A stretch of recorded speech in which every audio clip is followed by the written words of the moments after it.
Hello guys, welcome back to एजुगिरी। आज हम 12 सितंबर का द हिंदू एनालिसिस करने वाले हैं। आई होप आप हमारी वेबसाइट चेकआउट कर चुके हैं edugiry.com। एजुगिरी हेयर पर हम टेलीग्राम पर हैं और आई एम एजुगिरी के नाम से इंस्टाग्राम पर है। चलिए स्टार्ट करते हैं। Union cabinet approves health cover for all aged 20 and above. तो पहले क्या होता था, all aged 70 and above, 20 and above नहीं, 20 में एजेड नहीं हो सकता, सॉरी फॉर माई मिस्टेक, बहुत बड़ी। 70 एंड अबव वाले भी अब यूनियन कैबिनेट ने उनके लिए हेल्थ कवर अप्रूव कर दिया, मतलब उनको भी इंश्योरेंस मिलेगा। ठीक है, तो union cabinet chaired by prime minister Narendra Modi on Wednesday approved health coverage to all senior citizens as 70 and above irrespective of income under the Ayushman Bharat प्रधानमंत्री जन आरोग्य योजना। तो ये बहुत ही इंपॉर्टेंट है। Union cabinet approved health coverage to all senior citizens aged 70 and above irrespective of income। अब यहाँ पर under किसके अंदर स्कीम में आ गई है? Under Ayushman Bharat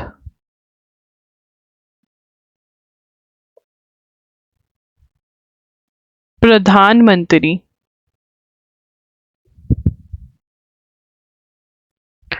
Jan Arogya Yojana, that is ABPMJ। अब यहाँ पे समझने वाली बात है, देखो यार, आयुष्मान भारत प्रधानमंत्री जन आरोग्य योजना के अंदर 5 लाख रुपीस तक का कवर मिलता है पर फैमिली को, जो गरीब हैं, जो बिलो पॉवर्टी लाइन है, जिनका इनकम बेस कम है, ठीक है, उनको मिलता है। हर किसी को इंडिया में नहीं मिलता। बट यहाँ पे जो अबव 70 है, ठीक है ना, जो 70 एंड अबव है, इरिस्पेक्टिव ऑफ देयर इनकम, उनको इसके अंदर डाला गया है। ठीक है ना, ये जो बेनिफिट है 4.5 करोड़ फैमिलीज इसके बेनिफिट को ले पाएंगी, मतलब इतने लोग आते हैं। ठीक है ना, irrespective of their economic status will be eligible to get the benefits under ABPMJ। The eligible senior citizen will be issued a new distinct card under scheme. ठीक है ना, new distinct card under the scheme. ठीक है ना, अलग सा card बनाएंगे scheme के अंदर। Senior citizens belonging to family already covered under ABPMJ will get an additional, ये लिख लेते हैं पहले, senior citizens belonging to families already covered under ABPMJ will get an additional top-up cover-up ₹5 lakh. तो मैंने क्या आपको समझाया कि PMJ में, ABPMJ में जो स्कीम अभी तक है उसके अंदर क्या था कि जो गरीब फैमिलीज है उनको 5 लाख पर फैमिली पर ईयर का कवर मिलता है। पर फैमिली पर ईयर का कवर का मतलब क्या है कि अगर परिवार में कोई भी बीमार होता है उसको 5 लाख तक का, या जितने मेंबर्स 5 लाख तक का कवर मिलेगा। मतलब कोई बीमार हो गया तो उसका 5 लाख तक का खर्चा जो है वो सरकार उठाएगी। ठीक है, उस फैमिली का, पूरी फैमिली को 5 लाख रुपए दिए जाते हर साल। अब जो अगर एक फैमिली ऑलरेडी ABPMJ के अंडर कवर्ड है, ठीक है ना, उसके वहां पर सीनियर सिटीजन है जो 70 प्लस का है, तो उनको एडिशनल टॉप अप दिया जाएगा। मतलब उनका जो कवर हो जाएगा वो 5 लाख का परिवार जो 70 के नीचे है उन लोगों के लिए, और प्लस 5 लाख का मिलेगा जो 70 के ऊपर वाला है उसको दिया जाएगा। ठीक है ना, 70 के ऊपर वाले का 5 लाख अलग से दिया जाएगा। ठीक है, which they do have to share with other members of the family who are below the age of 70 years। ठीक है, which they do not have to share, मतलब समझ में आ गया। 5 लाख मतलब जिसको ऑलरेडी कवर्ड है उसको 5 लाख एक मिलेगा, 5 लाख सीनियर सिटीजन का कवर मिलेगा। ठीक है। उसके बाद all other senior citizens aged above 70 above will get 5 lakh per year on a family basis. Senior citizens who are already getting benefits of other public health insurance schemes such as central government health scheme, ex servicemen contributory health scheme and Ayushman central armed police force may either choose. अब जिनके पास already और भी कोई सरकारी cover है तो वो दोनों में से एक को चूज कर सकते हैं, ठीक है। तो यहाँ पे लिख सकते हैं senior citizens who are already getting benefits of other public health insurance schemes can choose existing scheme or opt for ABPMJ, ठीक है। दोनों में से कोई भी। अब जो क्लैट वाले बच्चे हैं, सिर्फ क्लैट वाले, ओनली क्लैट वाले, ये लिख लेंगे और कौन कौन सी पब्लिक गवर्नमेंट स्कीम प्रोवाइड कर रही है, तो वो कौन कौन सी हैं लिख लेते हैं। Central government health scheme, CGHS, ex serviceman contributory health scheme, Ayushman central armed police force, ठीक है ना। तो ये 3 हो गई हैं। तो ये क्लैट में पूछ सकते हैं भाई कौन सी और भी हैं, ठीक है। बाकी एग्जाम वालों को टेंशन नहीं लेना। It has been clarified the senior citizen age 70 and above who are under private health insurance policies और employee state insurance scheme will be eligible to get benefits. अब अगर वो प्राइवेट हेल्थ इंश्योरेंस है, private health insurance और employees state insurance scheme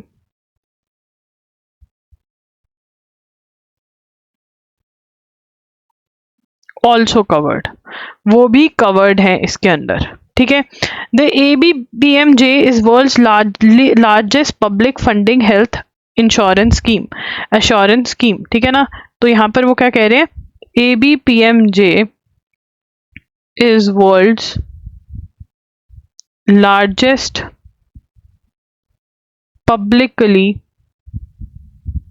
funded health assurance scheme which provides rupees 5 lakh per family per year for secondary and tertiary diseases, ठीक है। Health cover है, insurance cover है, पर family कितना दिया जाता है, 5 लाख रुपए। वेरी वेरी इंपॉर्टेंट, बहुत जरूरी है, ठीक है। उसके बाद Kolkata doctors set fresh conditions continue stir. Kolkata doctors जो हैं कुछ नई कंडीशंस लेकर आए हैं, तो गवर्नमेंट के साथ बातचीत करनी है, वेस्ट बंगाल गवर्नमेंट के साथ। तो अब ये जो डॉक्टर्स हैं वो कह रहे हैं कि हमको 30 लोगों को जाने दिया जाए और CM से मिलने दिया जाए। तो यहाँ पर जो चीफ सेक्रेटरी हैं मनोज पंत क्या कह रहे हैं कि भाई ये लोग तो बात ही नहीं करना चाहते, इतने लोगों को हम क्यों अलाउ करें। बट क्वेश्चन ये है कि इतने लोगों को क्यों अलाउ नहीं करने दिया जा सकता, करो ना, क्या हो रहा है। डिस्कशन ओपन माइंड, ये लोग तो बहुत ओपन माइंड वाले हैं यार। इनके माँ बाप ने इनको हॉस्पिटलों में तुम्हारी जैसी स्टेट में दे दिया, इससे ज्यादा ओपन माइंड का ये भी नहीं हो सकते और इनके माँ बाप भी नहीं हो सकते। ये लड़कियां जो प्रोटेस्ट कर रही हैं, इनके दिल में एक दर्द है, एक डर है। सबसे बड़ी बात तो दर्द तो है ही है, पर एक डर भी है। पूरे इंडिया में क्या वर्ल्ड को डरा दिया इस इंसिडेंट ने। तो यार 30 लोगों को नहीं बिठा करके एक CM बात कर सकती, वो खुद भी एक लेडी है, तो she can go through it. मुझे तो नहीं कोई बड़ी बात लगी कि 30 रिप्रेजेंटेटिव्स को कह रहे हैं कि वो हमें बैठकर बात करने दीजिए, और ऊपर से तुमसे डर भी लगता होगा बेचारों को कि पता नहीं कुछ करना दें। तो ये है अभी IIT गुवाहाटी में एक इंसिडेंट हुआ, थर्ड ईयर स्टूडेंट ने सुसाइड कर ली। क्यों कर ली? क्योंकि उसकी जो अटेंडेंस थी वो शॉर्ट थी। अटेंडेंस क्यों शॉर्ट थी? मेडिकल रीजंस की वजह से, और जो प्रोफेसर्स थे वो माने नहीं। अब यहाँ पे ना मैं प्रोफेसर्स को भी थोड़ी अकल देना चाहूंगी। ये लोग ना, जब इनको पता नहीं, ये लोग अपने आप को भगवान समझने लग जाते हैं। एक प्रोफेसर में जब एक लग जाते हैं, स्पेशली आईआईटी जैसे में, जहाँ पर सैलरी बहुत अच्छी है, घर इनको मिल जाता है, इनका फ्यूचर बहुत ज़्यादा ही सिक्योर हो जाता है। और जब किसी का फ्यूचर ज़्यादा ही सिक्योर हो जाए ना, तो वो दूसरों को दर्द देना स्टार्ट कर देते हैं कि हम तो सॉर्टेड हैं, चलो दूसरों की ज़िंदगी में बवाल खड़ा करें। और प्रोफेसर्स ये करने लग गए हैं अच्छी इंस्टीट्यूट के। उनको लगता है हम भगवान हैं। नहीं रे, तुम भगवान नहीं हो, एंड तुम्हें इंसान रहना पड़ेगा, नहीं तो ऐसी हरकतें होती रहेंगी। अगेन एक सुसाइड हुई है, क्यों? क्योंकि वो नहीं समझ पाए कि मेडिकल है। और ये वाली जो सिचुएशन है, बहुत सारे बच्चे मुझे आकर बोलते हैं कि हमारी अटेंडेंस शॉर्ट हो गई है, हम सच में बीमार थे बट हमारा इंस्टीट्यूट मान नहीं रहा। क्यों नहीं मान रहे यार? बीमार क्या तुम्हारा प्रोफेसर? तुम खुद नहीं बीमार होते, तुम्हारे बच्चे बीमार होते, कैसे इनके आसपास घूमते हो कि अरे मेरा बीमार हो गया? तो दूसरे का बच्चा बेकार है, तुम्हारा ही है जो है। तो ये नोट तो नहीं करना, बट हाँ, प्रोफेसर्स को थोड़ी अकल आनी चाहिए। अब आगे चलेंगे। The PAC headed by Congress. अब PA पब्लिक अकाउंट्स कमेटी जो है, हमें पता है कि वो एक्सपेंडिचर पे नजर रखती है। और PAC कमेटी जो है, पब्लिक अकाउंट्स कमेटी जो है, वो कौन हेड करे? PAC committee, public accounts committee कौन हेड करे? Headed by Congress member of parliament KC Venugopal. ठीक है। अब यहाँ पर ये क्या करेंगे? एक्सपेंडिचर पे नजर रखते हैं कि किस चीज पे एक्सपेंडिचर हो रहा है। तो अब ये कह रहे हैं कि हम और भी बहुत सारी चीजें देखेंगे। एडिटर भी बहुत खुश है कि हाँ देखेंगे। CAGS controller and auditor general of India is an institutional controller and auditor general. तो कंट्रोलर एंड ऑडिटर जनरल जो है वो क्या देखता है? Controller and auditor general is a constitutional office. क्या है ये? Is a constitutional office that examines and audits the financial functioning of all government departments। क्या करता है? ऑडिट चेक रखता है financial functioning of all government departments. ये question है, PYQ है, कि कौन ये करता है? Controller and auditor general. All its reports are send to PAC। अब यहाँ पे लिखेंगे all its reports are send to the PAC, one of the oldest and most significant parliamentary panels। क्या है? Most important and most significant parliamentary panels is PAC, क्योंकि ये expenditure पे नजर रखता है। तो अब ये कह रहे हैं कि हम सेबी वाले चेयरपर्सन ने जो इल्जाम है जिनके ऊपर, वो चेक करेंगे। अब इसके ऊपर भी डिफरेंट ओपिनियन है। कई कह रहे हैं कि यार कोई USA की बंदा है जो हमारे पे इल्जाम लगा रहा है और जो झूठे साबित हुए जा रहे हैं और हम उस पर विश्वास कर रहे हैं। बट यहाँ पर कई कह रहे हैं कि नहीं नहीं, चेकिंग होनी चाहिए। तो PAC के बारे में आपको पता होना चाहिए। फुल फॉर्म, हेड कौन कर रहा है, ये क्या करती है, CAG कौन है, वो क्या करते हैं। ये दोनों क्वेश्चंस आ सकते हैं। उसके बाद है वेनेजुएला। वेनेजुएला के अंदर इलेक्शंस जो हैं डिस्प्यूटेड हैं, और उसी की वजह से बहुत ज्यादा प्रोटेस्ट जो है वहां पर हो रहे हैं। तो यहाँ पे लिखेंगे वेनेजुएला इलेक्शन इशू। ठीक है। अब यहाँ पर प्रोटेस्ट हो रही है। क्यों प्रोटेस्ट हो रही है? प्रोटेस्ट हो रही है कि जो इलेक्शंस है, चीटिंग टुक प्लेस। वो कह रहे हैं, प्रोटेस्टर्स कह रहे हैं टुक प्लेस इन इलेक्शंस। वो कह रहे हैं कि चीटिंग हुई है। जो ये निकोलस मडूरो है, निकोलस मडूरो वर्सेस हुगो चावेस एक मिनट रुको, चाइवास तो बेचारा मर गया वो तो। इसका नाम क्या है जो दूसरा है? हाँ, एडमिंडो, एडमिंडो, एडमुंडो गॉन्जालेस, ये नाम भी याद रखना है। अब इनके बीच में इलेक्शंस हुए, कहा जा रहा है कि ही वन, ठीक है ना। Protesters are saying he lost, ठीक है ना। प्रोटेस्टर्स क्या कह रहे हैं कि ये हार गया था, ठीक है ना। टेली शीट्स क्या कह रहे हैं?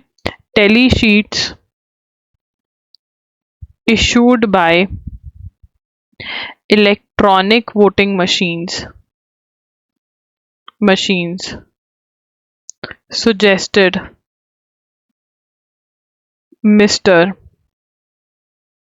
Gonzalez won।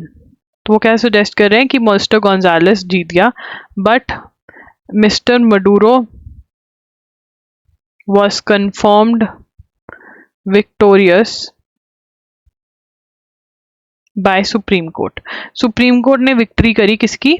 मुडोरो की। अब जो मुडोरो है, ठीक है ना, सुप्रीम कोर्ट भी उसी ने इलेक्ट किया हुआ है, मतलब वही वो कर रहा है। तो यहाँ पर इलेक्शंस में वो कह रहे हैं वेनेजुएला वाले की चीटिंग हुई है। एक्चुअल विनर एडमुंडो है, बट निकोलस मडूरो की सुप्रीम कोर्ट थी, तो उन्होंने मतलब उसी ने अपने जजेस वगैरह अपॉइंट करे हुए हैं, उसने उसको डिक्लेयर कर दिया। तो ये कहा जा रहा है कि मेन ओपोनेंट जो है वो ये मतलब ही वन, ये तो सुप्रीम कोर्ट कह रहा है, बट एक्चुअल जो मशीन्स है वो कह रही है कि कौन जीता? एडमुंडो गोंजालेस, और इसीलिए प्रोटेस्ट भी हो रही है। वेनेजुएला का एक पॉइंट जो हमें याद रखना है, that it is a oil rich country. ये बार बार यहाँ पर न्यूज में आ रहा है। ये क्या है? It is a oil rich country, यहाँ पर बहुत ज्यादा पेट्रोल डीजल है। Last year, Prime Minister Narendra Modi launched National Sickle Cell Anemia Elimination Mission to eliminate sickle cell disease। तो यहाँ पर हमें पता होना चाहिए क्या है National Sickle Cell Anemia Elimination Mission, ठीक है ना, launched in 2023 to eliminate sickle cell disease as a public health problem by 2047, ठीक है ना। फ्रॉम शाहडोल, ये कहाँ पे बोला गया? शाहडोल मध्य प्रदेश, ठीक है ना। शाहडोल एमपी में ये लॉन्च करी गई। और कब तक? ये ईयर बहुत इंपॉर्टेंट है कि कब तक रिमूव करना है सिक्कल सेल डिजीज को। अब जो सिक्कल सेल डिजीज होती है, वो कह रहे हैं कि गुजरात के अंदर ये डिजीज बहुत ज्यादा है, और नरेंद्र मोदी जब चीफ मिनिस्टर रहे गुजरात के, तब इन्होंने देखा, एक्सपीरियंस किया कि वहां पे लोग कैसे सफर करते हैं। अब सिक्कल सेल डिजीज जो होती है, India bears the world second largest burden of this condition. A majority of the patients are concentrated in tribal belt, ठीक है ना। ठीक है, अब यहाँ पर ये ट्राइबल लोग जो हैं, अब यहाँ पे हमें सबसे पहले पता होना चाहिए कि क्या है सिक्कल सेल डिजीज होती क्या है। सिक्कल सेल डिजीज, हमारे जो सेल्स होते हैं वो वैसे राउंड शेप के होते हैं, ठीक है, they are round in shape, disc shape के होते हैं, बट इनके जो सेल होते हैं वो सिक्कल शेप के होते हैं, जिसकी वजह से ऑक्सीजन पूरी बॉडी में नहीं पहुंचा पाते हैं ये, और भी बहुत सारी प्रॉब्लम्स होती है। और एज जो होती है इनकी बहुत कम होती है, ऐसे लोगों की 40 ईयर्स तक ही वो जी पाते हैं। अब इसको बिल्कुल एलिमिनेट करना है 2047 तक। So this is sickle cell disease. अब हम लिखेंगे कि सिक्कल सेल डिजीज सबसे ज्यादा कहाँ पाई जाती है, ठीक है ना। पेशेंट्स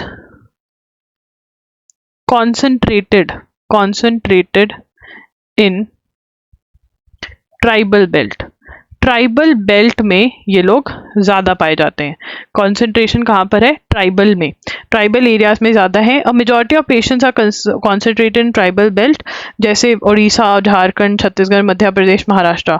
सिक्कल सेल डिजीज कैसे होती है? Sickle cell disease is caused by a genetic abnormality। क्या है? जेनेटिक, जीन से, माँ बाप से बच्चे में जाती है। जेनेटिक एबनॉर्मेलिटी है ये, जीन्स के थ्रू ट्रांसफर होती है, ठीक है ना। अगर पेरेंट को है तो बच्चे को होगी। The child has significant chances of being born with the disease. तो मतलब अगर जेनेटिक वाला आपको नहीं समझ में आता है कि जेनेटिक क्या होता है, जेनेटिक को क्या है? If parent has children have significant chances of being born with the disease. बहुत हाई चांसेस हैं कि वो बच्चे भी ऐसी डिजीज के साथ पैदा होंगे. तो दिस इज जेनेटिक. ठीक है ना. उसके बाद while healthy individuals have disc-shaped red blood cells, those with sickle cell have red blood cells that take on crescent or sickle cell shape. अब इसके अंदर दूसरा 5th पॉइंट क्या लिखेंगे? while healthy individuals have disc-shaped red blood cells, those with sickle cell disease have red blood cells that take on crescent or sickle like shape. उसके बाद the life span of these patients is significantly less. 40 years तक ही जीते हैं. और भी बहुत सारी problem आती है. सोशल स्टिग्मा अटैच्ड है. लोग इनको कहते हैं कि इनके ऊपर गॉड का कर्स है क्योंकि जेनेटिक है, पूरी फैमिलीज को होता है. ठीक है ना. उसके बाद मैरिटल, कोई शादी नहीं करना चाहता है इनके साथ. तो बहुत ज़्यादा इश्यूज हैं. तो कब तक रिमूव करना चाहते हैं इसको? इराडिकेट 2047 तक. अब इसकी बीमारी का इलाज क्या है? उस मेडिसिन का नाम क्या है? उस मेडिसिन का नाम है हाइड्रोक्साईयूरिया. देखो हाइड्रो और यूरिया बहुत ही आसान है. ठीक है ना. वाइटल मेडिसिन इसकी यही है. ठीक है ना. Vital medicine been included in essential medicines list.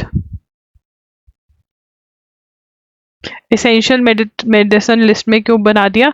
assess जो है इसको बढ़ जाए कि ज्यादा लोगों तक ये पहुंच पाए. while measures to, अब यहाँ पे डिटेक्ट करना ये थोड़ा डिफिकल्ट हो जाता है तो उसके लिए भी चीजें करी जा रही हैं. 45th चेस ओलंपियाड कहाँ पर हो रहा है? बुडापेस्ट में. 45th चेस ओलंपियाड कहाँ पर हो रहा है? बुडापेस्ट में. कहाँ पर हो रहा है? बुडापेस्ट में. ठीक है. आगे चलेंगे. Mexico becomes first country to approve popular election of जजेस. This is very important. Mexico, जितने NL-SAT वाले बच्चे हैं वो जजेस की अपॉइंटमेंट वाले हिस्से में ये मेंशन कर सकते हैं. Mexico becomes first country to approve popular election of judges. Mexico becomes the world's first country to allow voters to elect judges at all levels. ठीक है ना. To allow voters to elect judges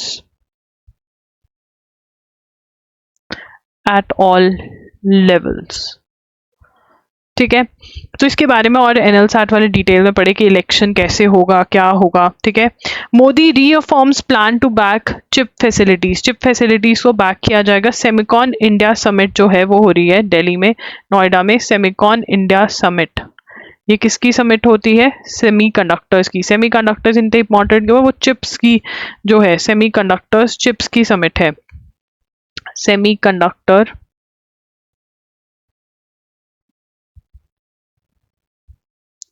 Center gives clearance for Mission Mosam. Center gives clearance for Mission. Center gives clearance for Mission Mosam. अब देखो यार, elections होने वाले हैं JNK में, हरियाणा में, तो इसलिए इतनी सारी अप्रूवल्स आ रही हैं. तो स्कीम्स हैं, करनी पड़ेंगी. ठीक है. सबसे लकी वो थे जो जनवरी टू जून में करंट अफेयर्स पढ़ के गए, क्योंकि बहुत कम अमाउंट था. इलेक्शन चल रहा था, इतना मजे का टाइम था ना. वो 20-20 मिनट के सेशंस होते थे क्योंकि कुछ न्यूज़ ही नहीं होती थी.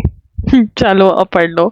Mission Mawsum on Wednesday with an outlay of rupees 2000 crore over 2 years. The Ministry of Earth Sciences will be the nodal body implementing the mission. The aim of the program will be to bolster, increase research increase करेंगे, support करेंगे research को, development को, capacity in atmospheric sciences, weather surveillance, modeling, forecasting, management. तो यहाँ पे weather को देखेंगे. Mission मौसम, ठीक है ना. अब इसकी nodal agency ministry of earth sciences will be the nodal body implementing the mission.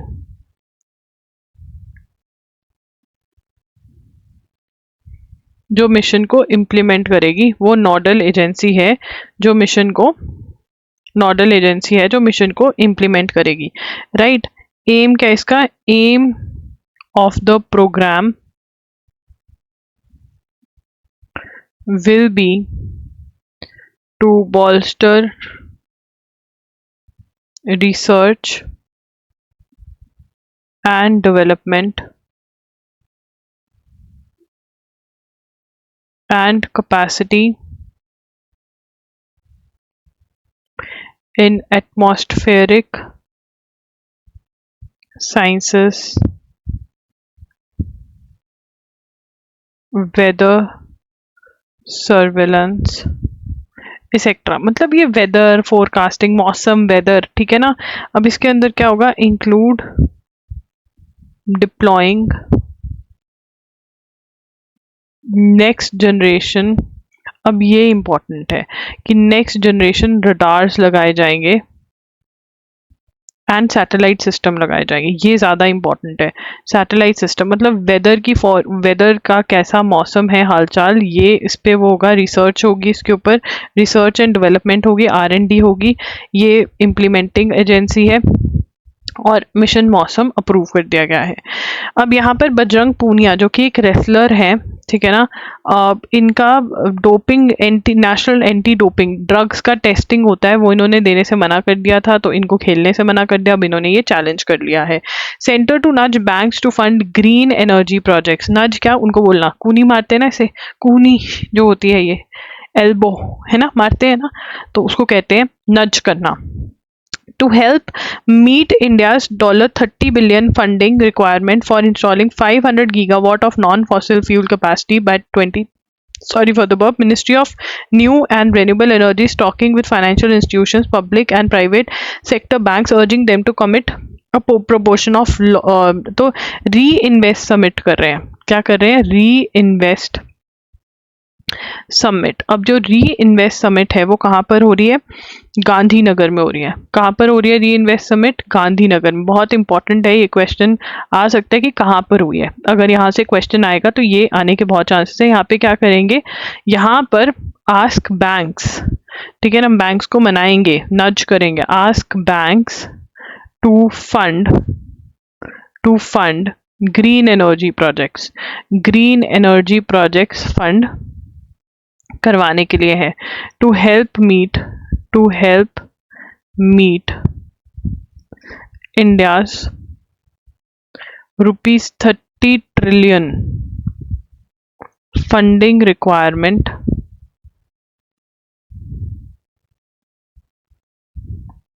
For installing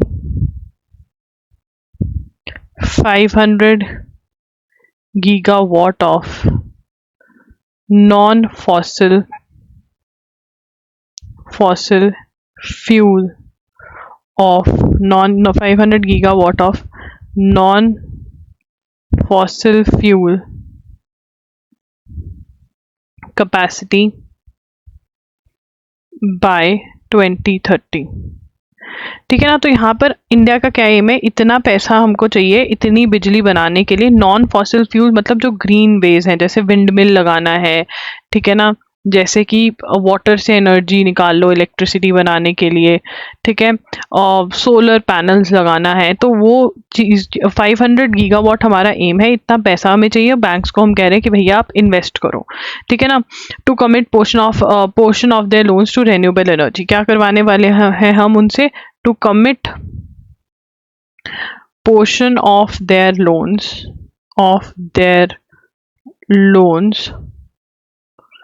to renewable energy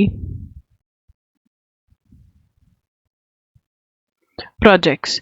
At the forecasting request scheduled, all major banks will be giving shapat patra, ठीक है ना। All major banks and financial institutions shall be given shapat patra, that is promissory notes, ठीक है ना, about their proposed loans in renewable sector, ठीक है ना। मतलब शपथ पत्र करेंगे और ये शपथ पत्र आगे इक्विटी इन्वेस्टर्स मैन्युफैक्चरर्स को भी देंगे, ठीक है ना। तो यहाँ पर ये लोग क्या कर रहे हैं, बेसिकली दे आर आस्किंग री इन्वेस्ट समिट में क्या कर रहे हैं, अगर हम मोटी मोटी बात करें कि बैंक्स और फाइनेंशियल इंस्टीट्यूशंस को कह रहे हैं कि आप जो ग्रीन एनर्जी प्रोजेक्ट्स हैं, ग्रीन एनर्जी प्रोजेक्ट्स जो नॉन पॉल्यूटिंग वे से एनर्जी बन सकती है, इलेक्ट्रिसिटी बन सकती है, उसके लिए वो कह रहे हैं कि आप उन लोन्स को अप्रूव करें, उन लोन्स दें ऐसे प्रोजेक्ट्स को। Madrasas unfit for proper education NCPCR tells supreme court, ठीक है। यहाँ पे लिखेंगे मदरसाज अनफिट, ये वाली हमने नोट नहीं करी है, ये बड़ा होने लग गया, अब कोई बात नहीं, ये रहा, ये नीचे जाके पढ़ेंगे, हेडिंग कुछ और होगी, यहाँ पर है। अब यहाँ पर जर्मनी में क्या दिक्कत आ रही है, देखो जर्मनी के अंदर एक पार्टी है जिसके बारे में हमने पहले भी बात करी है, उस पार्टी का नाम है alternative for Germany. Alternative for Germany की जो रूट्स हैं या उसकी जो आइडियोलॉजी है, वे ऑफ थिंकिंग है, वो एडोल्फ हिटलर जैसा है, एडोल्फ हिटलर से उसकी रूट्स हैं, and they extremist, extreme rightist मतलब ये हेटरेट करते हैं तो ऐसे ही कि जैसे जूस हैं वो होने ही नहीं चाहिए, जर्मनी वाले ही प्योर ब्लडेड हैं, ये सब कुछ जो चीज़ें हैं ये बोलते हैं। तो इसलिए अब ये जो है ये मेजर विनिंग, ठीक है ना। तो यहाँ पर victory in state of Thuringia, ठीक है ना। अब लोगों को टेंशन हो रही है कि भाई लोग इनको जता रहे हैं, थुरिंगिया के अंदर ये जीत रहे हैं कि आने वाले टाइम में ये एक्सट्रीम राइटिस्ट ही ना आके बैठ जाए जर्मनी में, ठीक है ना। तो यही हमें इतना पता होना चाहिए ना। वेरी वेरी इंपॉर्टेंट 100% क्वेश्चन और बहुत ही हलवा क्वेश्चन, वो गाना है ना इंग्लिश, ब्राजील ना ना ना ना, तो ब्राजील जो है वो ब्राजील के सुप्रीम कोर्ट ने सस्पेंड कर दिया एक्स को, मतलब ट्विटर को सस्पेंड कर दिया। कहाँ से? ब्राजील से। पर क्यों कर दिया है? तो बेसिकली क्या हुआ था, ब्राजील में इलेक्शंस हुए थे, ठीक है ना, और जो एक्चुअल विनर था वो तो जीत गया, बट जो हार गया था वो उसने प्रोपागेंडा किया कि अरे ये तो इलेक्शन में चीटिंग हुई है, ये वो। और जो एक्स था, जो ट्विटर था, वो यूज किया गया था इस प्रोपागेंडा के लिए। तो जैर बोल्सोनारो जो था, उनके लोगों ने, उनके प्रोटेस्टर्स ने बोला कि अरे नहीं ये गलत है। तो तब जज ने बोला कि देखो ये वाले अकाउंट्स को ब्लॉक कर दो, ये गलत है, इलेक्शंस बिल्कुल सही हुए हैं। बट तब ट्विटर ने बात नहीं मानी, ठीक है ना। और ट्विटर ने कहा हम यहाँ पर ऑफिसेस बंद कर देंगे, हम काम ही नहीं करेंगे। बट ट्विटर ने ऑफिस बंद कर दिया, but Twitter as a website, as a platform चलता रहा ब्राजील में। तो ब्राजील का जज कहता आओ मैं तुम्हें चखाता हूँ थोड़ा सा मजा। तो ब्राजील के सुप्रीम कोर्ट ने, Brazil supreme court on 30th August ordered immediate and complete and total suspension of X। क्या कह रहे हैं वो? complete and total suspension of X, complete and total suspension of x कर दिया। ठीक है ना, किसने किया, ये किसने डिसीजन दिया, justice Alexandre de Moraes took the decision. और रीजन क्या दिया, non appointment, failed to appoint, X failed to appoint a legal representative in Brazil within stipulated time. Within stipulated time Brazil के जो legal representatives हैं उन्होंने बंदा मतलब x ने नहीं अपॉइंट करा। ठीक है ना, mister Moraes also order that anyone found accessing X using virtual private network would have to pay a fine of ₹50,000 reais per day. ठीक है, अगर कोई यूज करेगा तो उसके ऊपर फाइन लगाया जाएगा। ठीक है, तो यहाँ पे बैकग्राउंड दी हुई है कि जैज़ बोल्सोनारो के अंदर इन्होंने मिसयूज किया था, बोला गया कि ब्लॉक कर दो, नहीं किया, सब कुछ बंद कर दिया। ठीक है, और चले गए। तो यहाँ पे जो क्वेश्चन बनेगा वो यहीं से बनेगा। जितने भी NL-SAT वाले बच्चे हैं, ठीक है ना, वो अपने एस्से राइटिंग के लिए जरूर पढ़ें कि ऐसा ऐसा कुछ हुआ है, क्योंकि वो एस्से में ऐड भी कर सकते हैं सोशल मीडिया वगैरह पे अगर कोई क्वेश्चन आता है। उसके बाद developed border areas act as deterrence to adversely claims. अब यहाँ पर एक स्कीम है जिसका नाम है वाइब्रेंट विलेजेस प्रोग्राम। क्या नाम है, VVP, vibrant village programme. Vibrant village programme में क्या था कि जो बॉर्डर्स के साथ विलेजेस हैं उनकी डेवलपमेंट करना है। Objective of the government is to transform villages along northern ball, इसका क्या है, transform villages along the border, जो बॉर्डर के साथ विलेजेस हैं उनको ट्रांसफॉर्म करना, बेसिक चीजें प्रोवाइड करना। ठीक है ना, उसके बाद यहाँ पे the borders road organisation has constructed over 85 kilometre of roads and more than 400 permanent bridges. Atal tunnel, Sela tunnel and Shikunla tunnel which is going to be the world's highest tunnel will prove to be milestones. तो यहाँ पर हमें ये note करना है कि Atal tunnel, Sela tunnel and Shikunla tunnel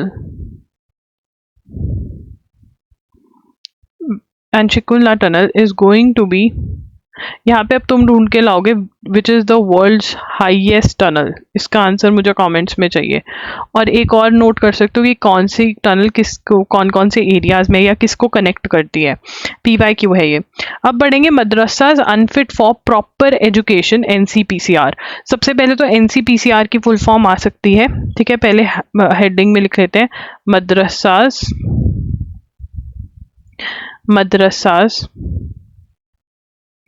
unfit for proper education। ये किसने बोला है, NCPCR ने टेल्स सुप्रीम कोर्ट। मदरसास क्या होते हैं, मुस्लिम स्कूल्स होते हैं ये। ठीक है ना, मुस्लिम रिलीजियस स्कूल्स होते हैं, लिख लो मुस्लिम रिलीजियस स्कूल्स। ठीक है ना, अब NCPCR क्या है, NCPCR इज नेशनल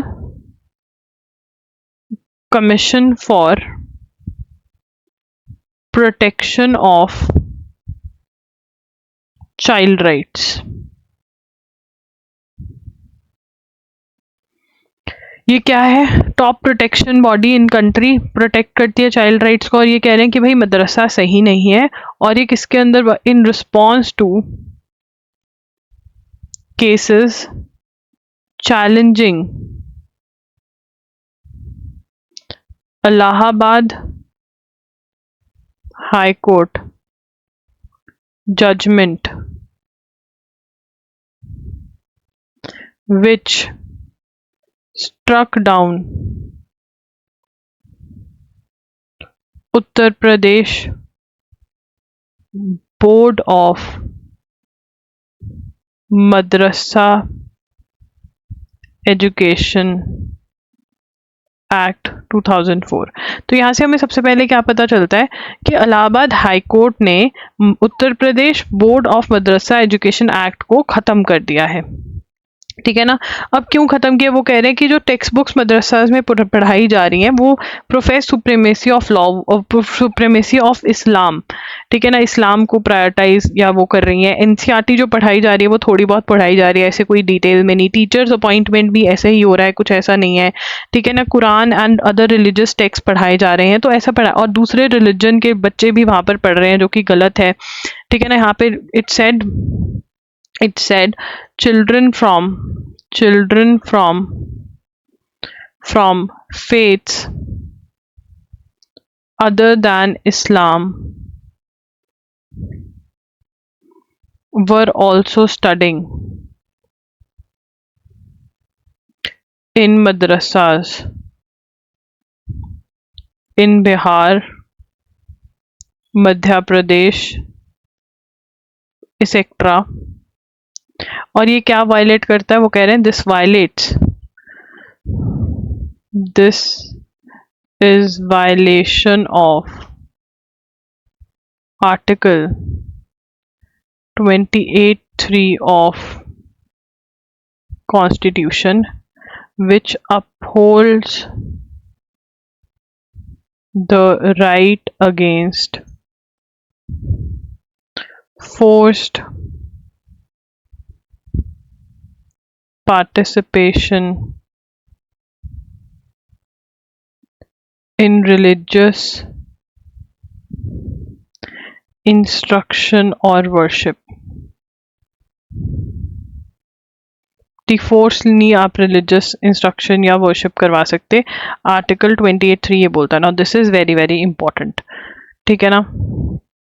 तो ये है। एंड क्लैट वालों के लिए, सॉरी एनएल सैट वालों के लिए ये अपने आप में ही एक एनएल सैट का टॉपिक है, तो लिख लो इसको, ठीक है। चलिए आगे चलते हैं। सो दैट्स इट गाइस, आप loggery.in.com या edugiri.com विजिट कर सकते हैं और वहाँ पर आपको पता चल जाएगा कि क्या स्टडी मटेरियल अवेलेबल है। MCQ ज़रूर प्रैक्टिस करें, एंड ऑल्सो अगर आपके बैकलॉग्स हैं तो उसके लिए आप 1 शॉट्स ले सकते हैं, ठीक है। You can buy 1 shots and you can study from there, right. SLAT के मॉक टेस्ट जो हैं वो लाइव हो चुके हैं, in case you want to buy loggery.in पर मिल जाएंगे। एनएल सैट का आंसर राइटिंग कोर्स भी लाइव है, in case you want to buy loggery.in पर मिल जाएंगे। That's it, bye bye, take care. अगर आपको सेशन अच्छा लगा हो तो कमेंट कर देना और वीडियो को लाइक कर देना। बाय।